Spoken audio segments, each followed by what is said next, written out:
Gaming sucks, dating sucks, working sucks, life sucks. When the fuck did Doommaxxing become so trendy? I absolutely love that in the last couple of years there's been a revival of this young man talks over gameplay content. I mean shit, it inspired me to make my own one, right?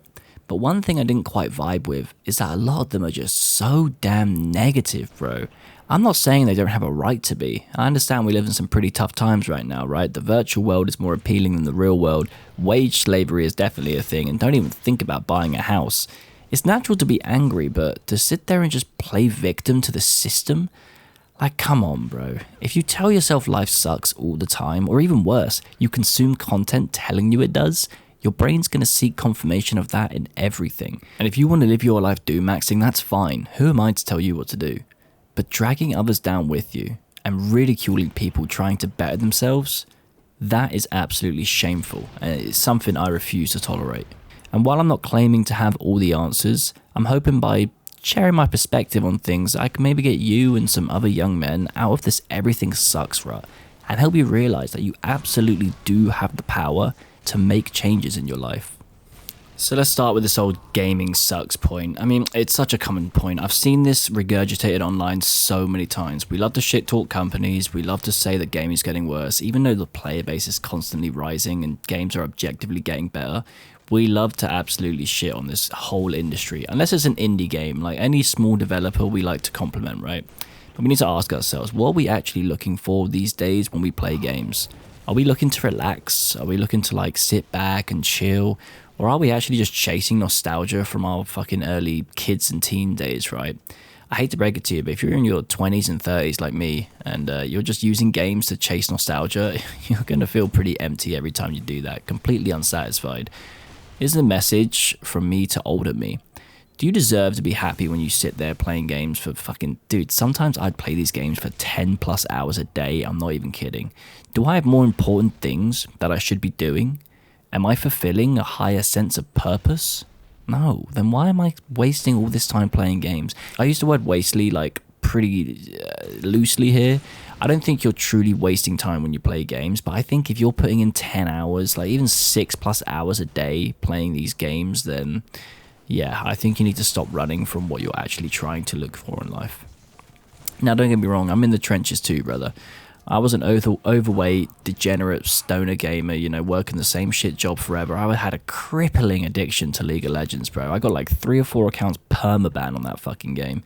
But I could have played anything else, but I chose to play League for years. I chose to suffer. I hated it. I hated playing League so much. I chose to suffer. I chose to just not enjoy my free time. I used to go mental in that game. Now, did Riot do that to me? Did society do that to me? No, man, I did that to me, right? I wasn't even enjoying it, and it took a while to realize, but I'm pretty sure I was just seeking validation in my rank, right? And when I realized that, I switched to being productive and bettering myself in real life, and I stopped seeking validation in video games, and hey, what do you know? A year or two later, I'm actually enjoying games now.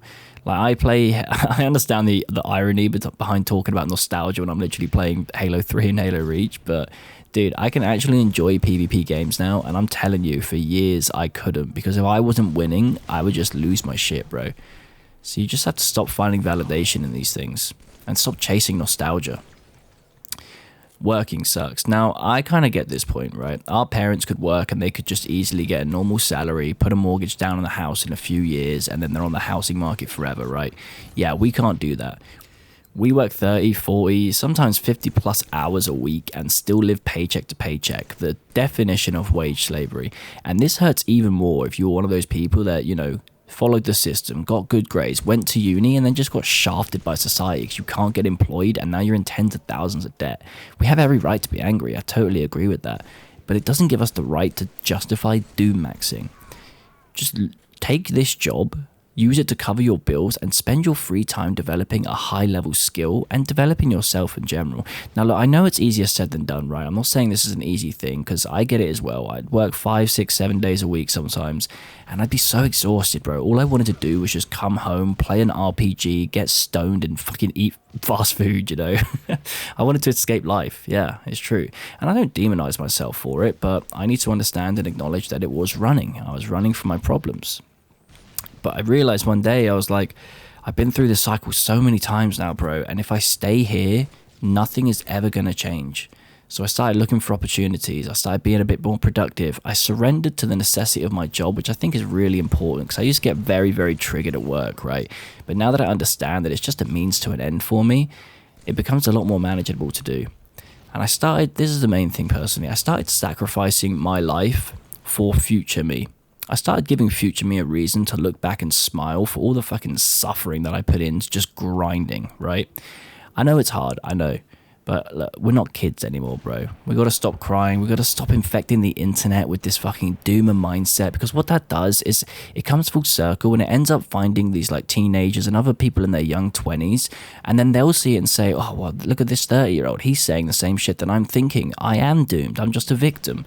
But you don't understand, bro. If you look in for it, not even like a year or two, but if you look in for like half a year, my God, you can literally transform your life tremendously. It's so easy to say we're running out of time, but time is literally the thing that we'll have for the rest of our lives. Dating sucks. Oh yeah, this is gonna be the controversial one, really, isn't it? The old red pill, black pill bullshit. Here we go. I mean, I do agree. Dating apps suck for men, right? There's this whole concept. These are not my words, by the way, before you think me some misogynist, but there is the whole thing about hoflation online, where dating apps has like really skyrocketed the self-worth of women, and men are getting more desperate, so they're punching down or something. Look, I don't do a lot of research into this bullshit. I'm trying to see it from the black pill perspective and understand why they feel this way. But I think I know for one thing is like a lot of these people who feel this way, that dating sucks and like women suck or anything like that, they're just people who had the courage to like put themselves out there and had their heart broken, you know. And look, heartbreak is fucking lethal, man. It really is. It's probably one of the worst things most young men go through at some point. But it's like a springboard. It leads to one or two paths for your life, right? You can either become the heartbroken genz who becomes super productive and stoic and whatnot, or you can become the black pill doomer. Like, they're really the only two options, bro. And I'll let you choose. You choose whatever you want. I'm not going to pick for you. But the only advice I can really give on this, right, is that the woman that you're looking for, she probably isn't on any of these apps, bro.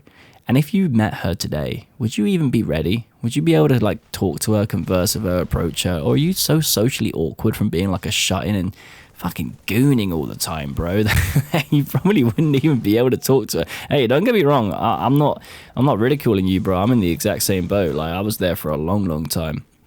Now, look, dating apps are fine if you like them. I'm just saying, don't prioritize them. Prioritize yourself, man.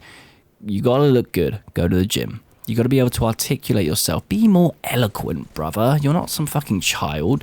You read books, expand your vocabulary, right? And very importantly as well, practice mindfulness so you can actually listen to her when she's talking to you and she knows that you're not just spaced out the whole time.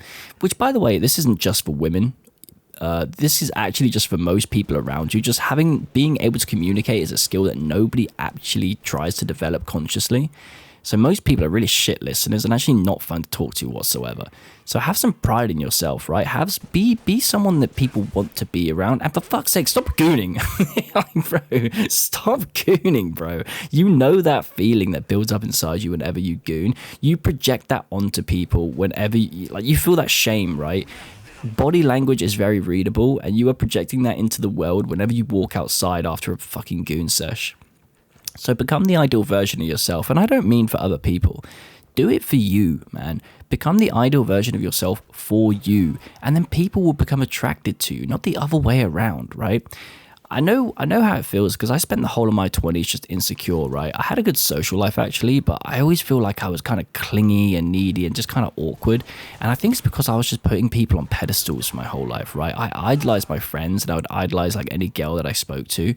And I always came across as like trying to impress people, you know, like wearing a mask, like, you know, trying to be this cool guy that I actually wasn't, like trying so hard. And that's why I think I got so fucked up at parties. I'd be like, all right, let me just switch my brain off, get fucked up and have a good time. But I don't know, I guess I was pretty lucky, to be fair. But now that I've realized focusing on yourself is so important, I don't have time to be insecure. That's the best way I can put it. It's like, it's not something I actively try to stop doing. It's just, I don't have time to think about other people's opinions anymore. And even so, those negative opinions hold less weight because I'm confident in who I am now. I'm very confident in what I do. I'm confident in what I say. So if you do disagree with me, that's totally fine. I don't really care, to be honest, because I know I'm not doing anything wrong. Now, the whole life sucks thing. If it hasn't become obvious since this point, I'm going to be honest, bro, I don't really know what to tell you. You are a reflection of your habits, and I promise if you really lock in on these 3 things that I was just talking about, life gives you back what you put into the world. And if you start putting out negativity, if you start putting out all this doomer mindset bullshit, yeah, your life's going to suck because the world's going to throw that right back at you. So what? Are you just going to give up? Are you going to let life suck forever? I mean, brother, we're so young. The future literally doesn't even exist, by the way. It's a black canvas waiting to be painted. And bro, if you paint that thing with the right habits, you would not believe the path that you can set out for yourself. The path that you could wake up every single day and be excited to walk, man. I'm not even kidding.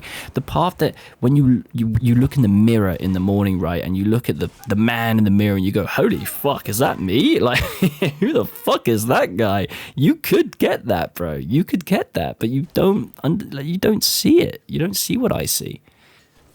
But sure, bro, you could also just choose to do max and, you know, be miserable your whole life. That's totally fine if that's a choice you want to go. But one thing I will say is that if you do choose to go down that path, don't try and drag other people down with you, bro. Like, if you see people trying to better themselves, don't ridicule them. That's just fucking cringe, man. It really is. It's just so embarrassing to see people act like that in this day and in the big 2026, bro.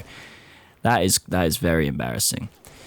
So anyway, if you made it this far, I'm Big Old Jimbo, and I've been doing a 100-day challenge where I cut out all bad habits. So there's no social media, no gooning, like daily meditation, daily walking, daily exercise, daily gym, loads of shit going on right now, basically. If that's something that you kind of resonate with and you're kind of ready to maybe start a journey of your own and kind of change your life, brother, subscribe to the channel and join the journey, man. Pick something that you want to do and try and stick to it for as long as I do, you know? And hey, maybe this will be the rest of your life for all I know, but I love you, brother. Thank you for the support. Thank you for making it to the end. And I'll see you in the next, man. God bless.